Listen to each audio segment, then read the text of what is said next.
Je crois que savoir parler efficacement, ça devrait être d'utilité publique. C'est vrai que grâce à ça, en fait, on peut se faire entendre dans plein de domaines différents, comme la sphère familiale, dans le couple, dans les démarches de la vie courante, dans son travail, dans ses discours politiques. Alors bonjour, je me présente. Je m'appelle Magali Barclay et je suis de la société Chrysalide CFC, pour conseil, formation, communication. Ce que je fais, c'est que j'aide les structures à booster leur évolution au travers de trois choses. Tout d'abord du conseil en stratégie de communication, des formations dans ce domaine-là et aussi le pilotage du plan d'action. Alors je vous souhaite la bienvenue dans le podcast Parler et être écouté. Je suis ravie d'animer ce podcast. Je voudrais faire avec vous un voyage hebdomadaire pendant lequel on recevra des spécialistes du domaine. Nous échangerons aussi sur des sujets pour éveiller les consciences, notamment sur le lien entre une prise de parole efficace et le développement personnel. Alors vous êtes prêts ? On y va, on y va, on y va ? Je vous emmène avec moi ? Allez, c'est parti ! Donc aujourd'hui, j'avais envie de parler d'un sujet qui est le mentalisme. Donc en quelques mots, le mentalisme, c'est une discipline qui a été rendue populaire grâce à la série télé Le Mentaliste et aussi d'autres artistes que vous devez connaître comme Darren Brown. Je parlerai aussi de Fabien Olicard, qui a eu pas mal de travaux sur le sujet, qui a vendu beaucoup de livres aussi dans ce domaine-là. Mais en plus de ça, le mentalisme, c'est avant tout un art de savoir analyser et interpréter l'être humain dans son environnement. Donc, l'un des outils pour y arriver, c'est de décrypter la communication non verbale. C'est là où ça va nous intéresser aujourd'hui dans ce podcast qui est dédié à la prise de parole en public. Donc, le mentaliste exerce son aptitude au quotidien. Il analyse les gens, il se documente. Et pour être un bon mentaliste, je crois, mais mon invité du jour nous le précisera tout à l'heure, j'ai l'impression qu'il faut aussi avoir une large culture générale. Je dirais, voilà, pour déjouer un petit peu le côté magie, hein, c'est que les mentalistes utilisent les failles du cerveau humain pour donner l'impression d'avoir des pouvoirs surnaturels, de deviner les choses. Et en fait, c'est un véritable, au final, travail d'observation. Donc aujourd'hui, voilà, je vais finir par dire son nom. J'ai le plaisir d'accueillir Larsen. Donc Larsen, je vous mettrai son lien vers son site internet. Il va se présenter, mais en tout cas, il est spécialisé dans tout ce qui est close-up et mentalisme. Voilà. Donc du coup, c'est quelqu'un avec qui j'ai été amenée à travailler. Donc quelqu'un de très doué, de provocateur, de drôle, de charismatique, qui a beaucoup d'humour, avec qui c'est très agréable de travailler. Et il est reconnu depuis des années dans le close-up. Donc, c'est-à-dire qu'il va faire de la magie, mais à quelques centimètres de vous, et vous ne saurez pas ce qui s'est passé. Donc, pour l'avoir vécu, effectivement, c'est assez troublant. Il propose aussi du mentalisme. Et grâce à ça, il a pu voyager, pas qu'en France, aussi rencontrer des personnes à l'étranger, telles que Tony Parker, Hugh Grant, Lily Rose Depp. Vous verrez ça sur son site internet. Jean Dujardin, François Berléand, Patrick Bruel, Elie Chouraki, Nicolas Bedos sont des personnes qui ont mis des témoignages positifs sur leur rencontre avec Larsen. Et il a travaillé notamment pour les marques de sport. Et je en viens du coup à la raison pour laquelle nous nous sommes connus. Il a travaillé donc pour Lacoste, le PSG, Racing 92, le Tour de France et Roland Garros depuis 1998. Donc moi, j'étais, pour la petite histoire, conseillère en développement à la Ligue des Hauts-de-Seine de tennis en lien avec la Fédération française de tennis. Et j'avais comme mission notamment d'organiser des événements pour la Ligue et de faire venir des personnes pour animer nos séminaires. Et donc, nous travaillons en étroite collaboration avec l'Arsène qui nous fournissait toujours des animations de grande qualité. Donc, pour parler de prise de parole en public, habitude de la scène, analyse du non-verbal, analyse des personnes. Donc, voilà, je te passe le relais, Larsen, et merci d'avoir répondu présent. Bonjour à tous. Tout d'abord, je suis très heureux d'être parmi vous aujourd'hui. Je me présente, je suis Larsen, je suis magicien, close-up, mentaliste. Ma priorité, c'est le close-up. J'exerce le mentaliste depuis une quinzaine d'années maintenant, que j'utilise soit en close-up ou soit sur scène, parce que j'ai un spectacle qui dure une heure et demie, qui est basé justement sur le thème du sport, qui est un spectacle qui est très interactif et qui plaît autant aux petits qu'aux grands. Voilà. Ok, merci pour la présentation. Alors, du coup, toi, tu as une habitude de la scène, on dirait, effectivement. Comment est-ce que tu es tombé dans la scène ? Alors, moi, je suis tombé, ça a d'abord été une rencontre déjà avec un magicien, parce qu'on ne devient pas magicien comme ça du jour au lendemain. C'est une rencontre, c'est une rencontre. Suite à cette rencontre, je me suis mis à travailler, à prendre des tours. À la suite de ça, je faisais mes études à côté. Et Mmh. le père de mon meilleur ami m'a dit un jour, qui avait un restaurant à La Rochelle, parce que j'habitais La Rochelle, m'a dit un jour, ce week-end, j'ai un groupe au restaurant, est-ce que tu peux venir faire des tours? Je suis allé faire des tours. Et puis, c'est comme ça que ma vocation est venue. J'ai fait des rencontres dans ma carrière qui ont fait que tout de suite, je suis monté sur Paris. D'accord. Voilà. OK. Donc ça a été aussi des rencontres, un concours de Ouais, circonstances et puis un environnement. exactement. J'avais personne dans mon entourage familial qui était magicien ou dans le monde du spectacle. D'accord. C'est vraiment, voilà, ça a été une rencontre, une passion et entre guillemets «une drogue». Mmh. Donc c'est vite devenu une drogue parce que qu'est-ce que ça t'a apporté toi du coup être sur scène, faire ces tours de magie? Alors, au départ, d'être sur scène, c'est pas facile parce que, moi, à la base, je suis quelqu'un d'extrêmement timide. Donc, D'accord. je me suis servi de la magie pour combattre ma timidité. Mmh. Après, faire des tours à 2 centimètres des yeux des gens, c'est quelque chose de entre guillemets, «de relativement facile». À partir du moment où on monte sur scène et qu'on est devant un public, qui soit composé d'hommes, de femmes, d'enfants, mais qui est 50 ou 4 500 personnes, parce que le maximum que j'ai fait, c'est 4 500 personnes dans une salle. Mmh. C'est pas forcément évident. Au début, forcément, on a un peu le trac, ainsi de suite. Après, c'est avec l'expérience, le temps, mais je me suis toujours dit qu'à partir du moment où on maîtrise son sujet, c'est-à-dire son spectacle, rien ne peut vous arriver. D'accord. C'est intéressant ce que tu dis quand tu dis, bah, moi je suis quelqu'un d'extrêmement timide. Tu es la deuxième personne que j'interviewe, pareil, qui est vraiment, bah, je l'aurais jamais deviné, hein. Moi, tous les Mmh. échanges que j'ai eus avec toi, encore une fois, pour moi, tu es quelqu'un d'extraverti, tu es quelqu'un avec un très très bon relationnel, mais ça ressort assez souvent finalement. Ouais, ouais, c'est Et souvent ça. ouais, c'est ça. Mmh. Donc ça veut dire que c'est un bon exercice au final, hein, pour les personnes, les auditeurs qui nous écoutent, qui n'osent pas prendre la parole en public parce qu'ils sont eux-mêmes timides. Voilà, c'est se confronter pour toi à ça pour progresser? Exactement. D'accord. Donc bah, écoute, très intéressant, voilà, on vous pousse à aller sur scène, hein, 4 500 personnes en face de vous, ça Ouais, ça va vous débloquer. ça motive, ça motive. Ça motive, OK. Mais à partir du moment, encore une fois, qu'on maîtrise son sujet, qu'on sait où on veut emmener les gens, la timidité, elle disparaît. Mmh, Par contre, c'est dans le sens inverse. Je suis dans une salle de spectacle, on me demande de monter sur scène. Là, je vais devenir extrêmement timide parce que je ne sais pas ce qui va m'arriver. Mais quand je suis d'accord, sur scène, je peux être devant n'importe qui. J'ai aucun souci avec ça. À partir du moment où c'est moi qui emmène les gens là où je veux qu'ils aillent. d'accord. Alors quand tu dis maîtriser son sujet, toi justement pour maîtriser ton sujet, pour être à l'aise, parce que voilà, tu sais ce que tu as à faire, est-ce que tu le travailles en visualisant? Est-ce que tu as des choses particulières, pour Ah, pour faire en sorte que tu maîtrises bien ton sujet, tu saches, tu non, pas de c'est blanc quoi? Mmh. non, c'est avec l'expérience. Je pense que quand j'ai commencé et que je me suis mis à faire des spectacles entre 18 et 20 ans, si j'avais l'expérience que j'ai aujourd'hui, non, c'est avec le temps. C'est comme le vin, on se bonifie avec le temps. C'est Mmh. l'expérience, c'est les rencontres, les moments de solitude sur scène, parce que bien évidemment, ça nous arrive où il y a des fois, ça ne fonctionne pas comme on voudrait que ça fonctionne. Mais non, non, c'est surtout avec le temps et l'expérience. D'accord, OK. Alors justement, tu viens de dire qu'il y a des fois, ça fonctionne pas comme on voudrait. Est-ce que tu Mmh. aurais une anecdote à nous livrer? Parce que tu vois, moi, je crois en vertu de l'échec, hein. Il y a Charles Pépin qui a écrit un livre qui s'appelle «Les vertus de l'échec» Ouais. et qui disent que des fois, ben, on se plante ou voilà et puis on en ressort peut-être, grandi ou on apprend des choses. Est-ce qu'il y aurait quelque chose comme ça, toi, que tu aurais Bah, à nous livrer? Pas nous nous obligatoire, hein? Mmh. non, mais alors, la plupart du temps, si on se trompe, il y a 2 cas de figure. Soit ça vient de nous, mais on le sait avant même qu'on donne le résultat, du moins en tout cas qu'on finisse le numéro. Donc après, c'est l'expérience c'est la répartie, c'est tout ça qui va faire qu'on va se sortir de cette situation-là, parce qu'encore une fois, les gens ne nous connaissent pas la fin du numéro. Soit c'est inévitable et on se trompe et on se trompe, soit encore une fois, avec l'expérience, tu déroutes l'attention et tu passes à autre chose sans que les gens se rendent compte que tu t'es trompé. Mais très, très souvent, c'est de la faute des gens parce qu'ils n'écoutent pas ce qu'on leur demande de faire. Et Ah très bon? souvent, ouais, et très souvent, quand on se trompe, c'est que ça ne vient pas forcément de nous, ça vient souvent du spectateur.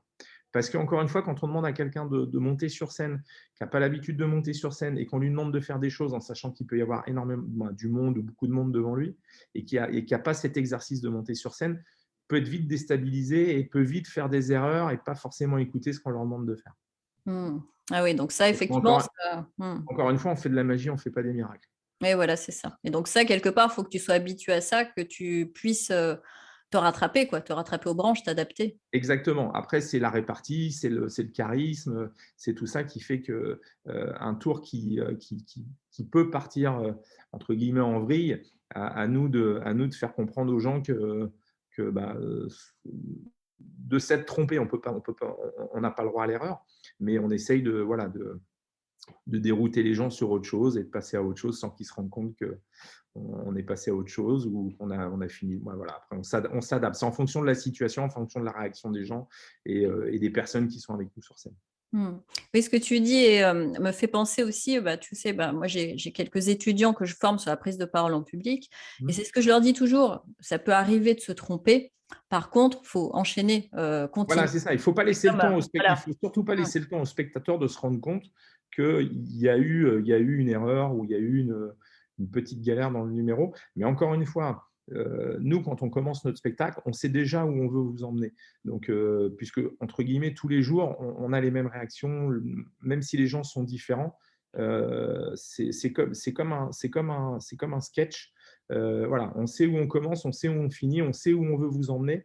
Et s'il y a une erreur en cours de partie, les gens ne savent pas la fin, donc voilà, Mmh. on s'adapte Ouais, c'est ça. en permanence. Faut se projeter sur l'autre plutôt que sur soi. Tu vois, ce petit exemple me fait penser, tu sais, des fois, tu fais des retours en arrière. J'avais fait un spectacle de piano. Moi, je jouais au piano et on avait Trop un bien. quatre mains. On avait un Ouais, quatre mains à faire devant des personnes. Et en fait, on a tout raté. ouais, Sauf qu'à la fin, tout le monde a applaudi. C'était génial, c'était beau. Et c'était de la c'est musique ça. contemporaine. Donc, il n'y avait que nous qui savions que nous étions trompés à ce quatre mains et personne ne le savait. Donc, ça rejoint un petit peu ça. Ouais, C'est puis il faut savoir se mettre en dérision. Si vraiment il y a vraiment un cas de figure qui est irrattrapable, il faut savoir se moquer de soi ou Mmh, accepter qu'on ait fait une erreur et de le ramener avec de l'humour. mmh, tout à fait. Alors, tu parlais de charisme. Alors ça, c'est un mot qui revient souvent hein, quand on parle de prise de parole en public. Il y a certaines personnes, des fois, qui disent, bon voilà, moi, c'est déjà en place, j'arrive à bien parler, je ne fais pas trop de enfin voilà, tout le non-verbal est plutôt pas mal. Par contre, j'ai pas de charisme. Quand j'arrive, les gens ne me voient pas, m'entendent pas.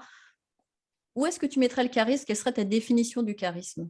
Alors, il n'y a pas 36. Voilà. Pour moi, tu l'as ou tu ne l'as pas.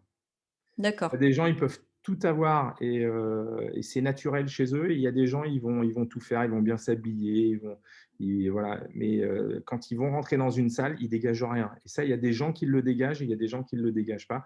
Je pense qu'après, tu l'as ou tu ne l'as pas. Encore une fois, moi, quand je prends des gens sur scène, c'est pareil, je vais prendre des gens extravertis, jamais de gens introvertis, parce que la personne introvertie ne va pas t'emmener et Mmh, va pas t'aider à réaliser ton tour et va pas emmener le public avec toi.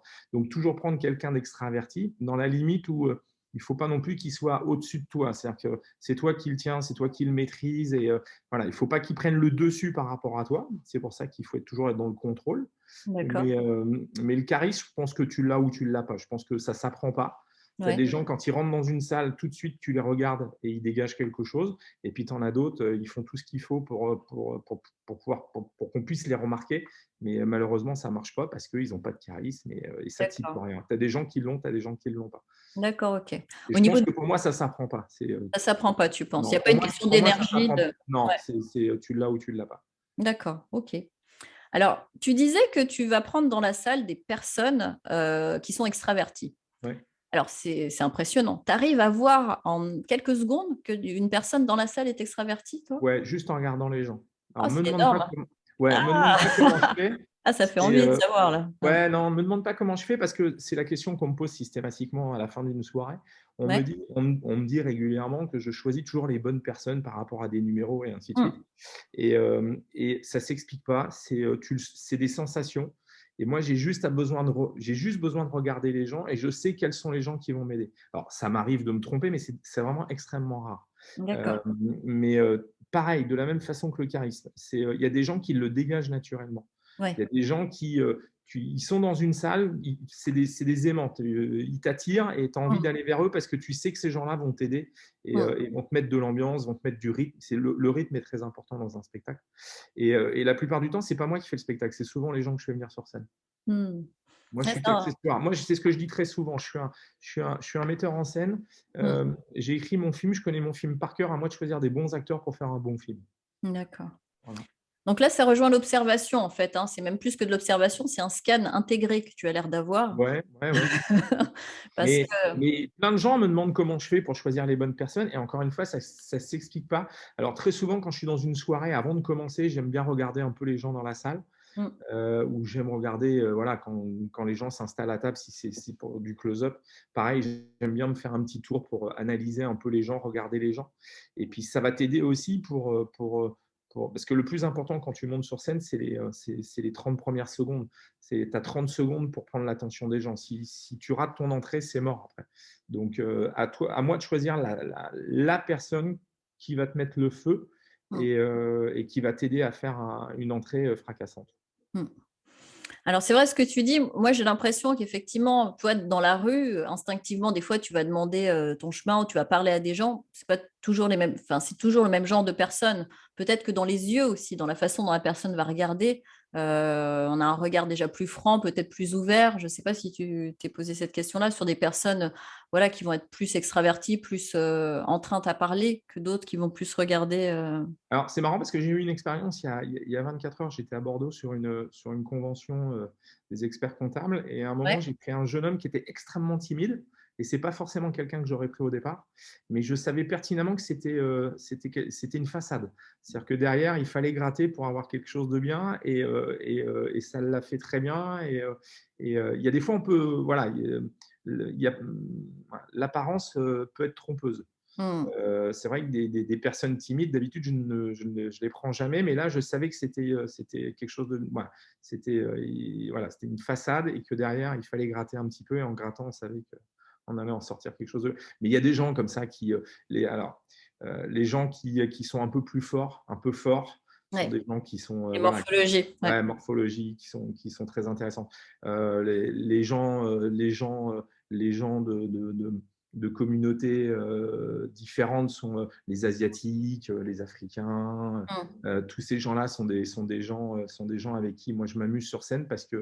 parce que ça veut pas dire que le latin ou l'européen mais le latin et l'européen est plus cartésien. Voilà, que l'africain, le, l'asiatique, c'est des joueurs, voilà, Mmh. ils vont Oui, vraiment c'est apporter plus. culturel. Ouais, Mmh. c'est culturel, ouais, tout à fait. Oui, il y a des traits culturels. Et pour rejoindre sur la morphologie, ce que tu disais, s'il y a des personnes que ça intéresse, de regarder tout ce qui est Ayurveda. Ça Ouais, rejoint ce que tu dis. Donc, dans l'Ayurveda, en fait, ils te disent que dans les morphologies justement fortes, avec une ouais, bien ossature sûr. forte et tout Mm, ça, souvent, ce sont des personnes qui ont des tempéraments de bons vivants. bien Donc, sûr. effectivement, j'ai fait une conférence sur l'Ayurveda, j'ai trouvé ça génial. C'est tellement Ouais, parlant. Et après, tu regardes les morphologies d'un autre œil et tu tombes pile poil, quoi. Donc, ouais, tout à fait, ouais. c'est impressionnant. Bon, bah, écoute, merci beaucoup. Est-ce qu'il y a d'autres choses au niveau du non-verbal? Donc là, on a vu, bah, toi, tu scannes, mais effectivement, comme ça. Mais une fois que tu as la personne sur scène, est-ce Mm. qu'il y a des choses qui t'indiquent un petit peu comment est-ce que tu vas pouvoir échanger avec la personne sur leur non-verbal? Je sais pas, le regard, la posture, le… Non, alors moi j'ai une technique un peu particulière, c'est que euh, j'aime bien piquer un peu les gens. Pourquoi je les pique? Parce que ça me permet justement de. Alors, je prends l'exemple, c'est pas forcément un bon exemple, mais on prend à l'époque Baffy. Baffy, c'était quelqu'un. Alors, je suis pas fan de Baffy parce qu'il était un peu dans les extrêmes, mais il faut juste trouver le juste milieu entre ce que faisait Baffy et ce que je peux faire, c'est plus tu piques, plus les gens s'intéressent à toi. Et à D'accord. partir du moment où tu piques et que mais il faut piquer avec bienveillance, avec talent, parce que si tu piques et que derrière, tu n'es pas bon, Mmh, voilà, sinon le retour va être terrible. Mais à mmh, partir du moment où tu maîtrises techniquement, que tu dégages quelque chose et que tu as du charisme et que derrière, tu t'amuses à piquer, mais par bienveillance, parce que moi, c'est ce que je fais systématiquement. À la fin, c'est pas moi qui me fais applaudir, mais je fais applaudir les gens qui sont venus sur scène pour m'accompagner, parce que j'estime que c'est eux qui font le spectacle à ma place. Et c'est ça qui est drôle, c'est que plus tu piques, plus les gens s'intéressent à toi. Et d'accord. comme tu le dis, c'est moi ce que je souhaite quand j'interviens sur des séminaires ou des congrès ou des soirées ou un spectacle sur scène. Ce que je souhaite, c'est surtout que les gens passent un bon moment. Mmh, C'est-à-dire que les tours, bien évidemment, ils sont importants, mais le plus important, c'est la personnalité du magicien ou du mentaliste. qui fait qu'à la fin, je veux que les gens se disent: «On a passé un bon moment, on a ri et en même temps, il nous a impressionnés». Si c'est Mmh. juste pour faire une démonstration de tour et de se dire: «Je suis le meilleur ou pas le meilleur», ça a aucun intérêt. Mmh. Des magiciens ou des mentalistes, il y en a plein aujourd'hui en France. Si j'ai la particularité d'intervenir depuis, comme tu l'as dit tout à l'heure, depuis, alors presque 25 ans à Roland-Garros ou 27 ans au PSG ou depuis 22 ou 23 ans sur le Tour de France et plein d'autres événements et avoir des clients qui m'appellent, même 15 ans après, c'est que justement, c'est ce que je veux faire passer, c'est qu'il n'y a pas de hasard, c'est le public qui choisit, c'est pas le c'est Mmh. pas voilà, c'est le public et ce sont nos interlocuteurs, nos clients qui décident et on ne peut pas tricher. C'est-à-dire Mmh. que si on est encore là et si je suis encore là après plus de 30 ans de carrière, c'est qu'il y a une raison. Et moi, ma raison principale, c'est de faire passer un bon moment aux gens. Et Mmh. c'est avant tout ce que les gens souhaitent quand ils nous demandent de venir. Mmh. Tu vois ce qui est pas mal ressorti, au travers des interviews, c'est aussi, ce que tu es en train de mettre en exergue, c'est cette valeur d'authenticité, je dirais, Mmh. hein. Il me semble qu'effectivement, on pourrait se dire: «Ah, le mentalisme, et alors certaines personnes utilisent le mot manipulation, choses comme ça, mais là, non, on est vraiment sur ce que tu dis, en fait, de faire passer un bon moment, de mettre, la personne, en lumière et il y a quand même de l'authenticité dans ton personnage, dans ce Ouais, que tout tu à fait, ouais. Et puis je pense proposes. qu'aujourd'hui, avec encore plus ce qui vient de se passer de ces 2 dernières années, Mmh. c'est les gens ont encore plus envie de sortir, encore plus envie de s'amuser, encore plus envie de passer des bons moments et c'est ce que je reproche entre guillemets. Après, chacun, voit sa carrière comme il a envie de la mener, mais pour moi, le problème des magiciens, c'est qu'ils sont tous persuadés d'avoir des pouvoirs. Et, et le Mmh. problème, c'est que le pouvoir, ça ne se partage pas. Donc, quand ils viennent faire une prestation, très souvent, ils ne pensent qu'à eux, c'est-à-dire à montrer à leur public qu'ils sont très forts et ainsi de suite. Alors, oui, on est très fort, oui, on a cette particularité de faire rêver les gens, mais à côté de ça, je pense que ce qu'il y a de plus important, c'est de créer de la convivialité, créer de l'échange et encore une fois, leur faire passer un bon moment. Mmh. Tout à fait. Mm. Alors, tu vois, de ce que j'entends, c'est que tu me disais, bah, que tu étais quelqu'un de timide à la base. Mm. Tu as, confronté cette timidité, voilà, tu as augmenté, enfin, tu as gagné du charisme, ça fait des années que tu fais ça. Tu m'as parlé de bienveillance, tu Mm. m'as parlé de mettre en valeur les autres. Est-ce qu'on Mm. peut dire que dans toi, tes valeurs aussi intrinsèques, heu, qu'est-ce que ça nourrit chez toi de faire tout ça au final? Je fais un petit peu la psy là. Non, après, moi, le plaisir que j'ai, après, ça fait depuis 80, ça fait 34 ou 35 ans que je pratique cet art et ça fait 32 ans que c'est mon métier. Moi, le plaisir que je prends tous les jours, c'est que tous les jours, je suis dans des univers différents, dans des milieux différents, avec des gens de niveaux sociaux complètement différents, autant avec des chefs d'État, des stars planétaires, des agriculteurs, des prisonniers, des gens qui sont hospitalisés dans des centres psychiatriques. Moi, j'ai tout fait dans ma carrière et j'ai rencontré des gens incroyables. Et ce métier m'a fait rencontrer des gens incroyables et pas forcément les gens les plus importants comme on pourrait le penser. C'est juste que, on prend un tel plaisir à faire rêver les gens parce que à la base, on est tous des enfants. Et on peut avoir n'importe quel âge, on peut être n'importe qui à l'échelon social, autant un homme, un chef d'État ou qui que ce soit, en 2 secondes, mais en 2 secondes, hein, ça devient votre ami, tout simplement, parce qu'on le fait rêver. Mmh. Ah mais c'est beau ça. Ouais. C'est-à-dire que ouais, tu reconnectes un petit peu ce que enfin moi je parle en développement personnel de l'enfant intérieur. On a tous son enfant intérieur et des fois on le fait taire quoi. En Mais bien sûr, grandissant, les responsabilités, tout ça, on bien lui dit: sûr. «Tais-toi mon enfant intérieur» et là ce que tu proposes fait que ça se reconnecte direct. Mais Donc tout à fait, moi j'ai plein mmh, d'anecdotes là-dessus, j'ai plein d'anecdotes où, des gens qui, pour moi, j'étais à 100 millions de m'imaginer que j'aurais rencontré un jour dans ma carrière et qui en 2 secondes, où tu sais et tu le sais très bien parce que tu as un peu voyagé dans ce domaine-là, c'est qu'il y a des fois des gens tellement importants où tu te dis pour leur adresser la parole, il faut parler à 25 personnes avant qu'on t'autorise d'aller l'approcher mmh, et que toi tu arrives en 2 secondes, tu as passé toutes les barrières en 2 secondes et qu'en 2 secondes, celui qui d'habitude est inapprochable, en 2 secondes, ça devient ton ami. Et il y a des fois, ce monsieur ou cette dame travaille avec des gens depuis 20 ou 30 ans et que personne, tout son entourage le vous voit où là vous voit et que toi, en 2 secondes, c'est le tutoiement, ton ami, tout simplement parce que tu l'as fait rêver, tu l'as fait redevenir un enfant. Voilà, c'est ça. Mmh. Mmh. Alors, quand tu dis ça, ça fait, vibrer un petit peu l'émotionnel aussi. C'est-à-dire que, tu vois, moi, je dis souvent, quand on va faire un discours, bah, c'est bien, par exemple, je me présente, je m'appelle telle Mmh. personne. Bon, c'est entendu, c'est revu. Par contre, si je dis: «Moi, quand j'étais petite, j'ai fait ça, ça m'a fait, voilà, mon père ceci, mon père cela», là, je livre de moi-même Mmh. et quelque part, là, tu fais vibrer l'émotionnel des personnes. Est-ce que c'est quelque chose que tu utilises aussi beaucoup, toi? Ouais, l'émotion, bah, alors moi, j'ai horreur de parler de moi. Ouais. Je suis quelqu'un, encore une fois, d'extrêmement timide et même quand, il y a des fois on me présente ou on m'applaudit ou on parle de ma carrière, je me mets toujours en retrait parce que je suis comme ça. Je suis quelqu'un de renfermé et qui parle pas beaucoup. J'aime bien parler de moi, mais voilà, lors d'une conversation comme on le fait là, je suis voilà, je j'ai du mal à, c'est pas que j'ai du mal, mais hem le fait de se faire applaudir, c'est tout bête, mais quand je dis tous les soirs, et je le dis en rigolant, je dis: «Bon allez, je vais aller me faire applaudir ce soir», Ah. c'est la vérité, mais j'en suis gêné parce que je me demande pourquoi on m'applaudit pas et pourquoi on n'applaudit pas des gens c'est pour ça que quand je fais mon spectacle et que je termine mon spectacle, je mets toujours en avant les gens qui m'ont aidé à faire mon spectacle parce que encore une fois, moi je suis un maître de cérémonie, mais le spectacle, c'est grâce au public, c'est grâce Mmh. aux gens que je vais choisir et ainsi de suite. Mais je suis toujours un peu dans le retrait vis-à-vis de moi parce que j'aime pas forcément qu'on me mette en avant Mmh. et de ce côté-là, je suis assez timide, ouais. Non, mais enfin, de toutes les personnes que j'ai interviewées, comme de par hasard, c'était un petit peu la même chose. Ouais, ouais, ouais, ouais, on n'aime pas, Je mais pense qu'il y a des c'est pas ça, valeurs c'est que aussi, des valeurs humaines.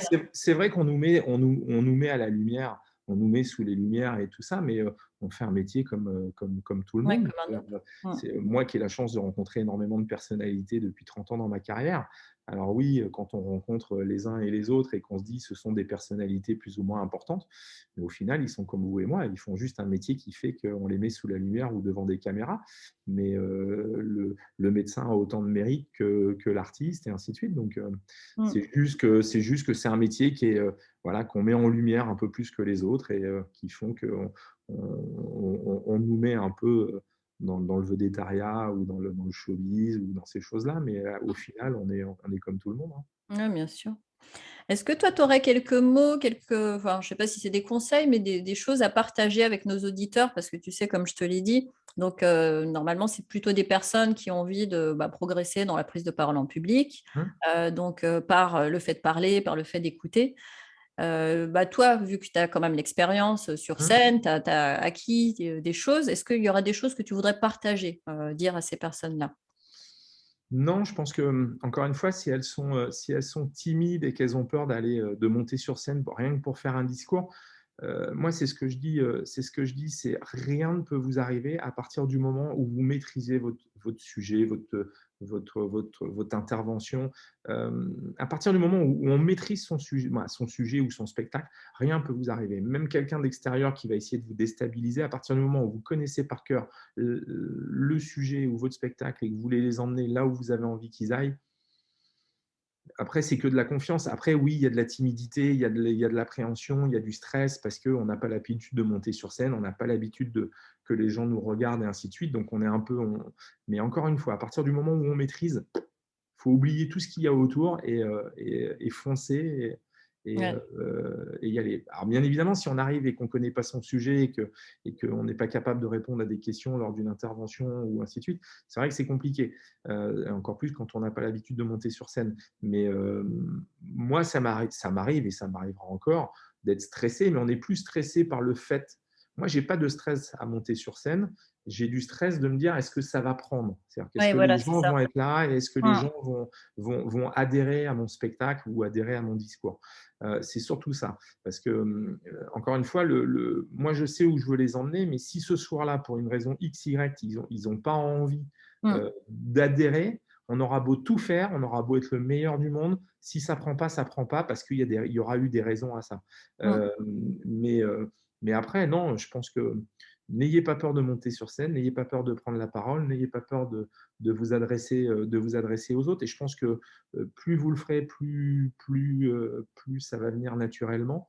Mais même pour la personne qui a l'habitude de monter sur scène quasiment tous les jours, il y a toujours une part de stress. Voilà, c'est ça. Voilà. Mais après, c'est pas de la panique, c'est un petit stress de savoir comment ça va se passer. Après, Mm. encore une fois, à partir du moment où moi je connais mon spectacle par cœur et que je sais où je veux les emmener, après, c'est que du Mm. bonheur. Ouais. Et voilà. Après, il y a des jours où ça prend, il y a des jours où ça prend pas, et ça peut venir de nous comme ça peut venir aussi des gens ou de l'ambiance. Il suffit juste qu'il y ait un perturbateur, un enfant qui pleure, une lumière qui marche pas, qui fait que ça va perturber le spectacle. Mais encore une fois, non, non. Mm.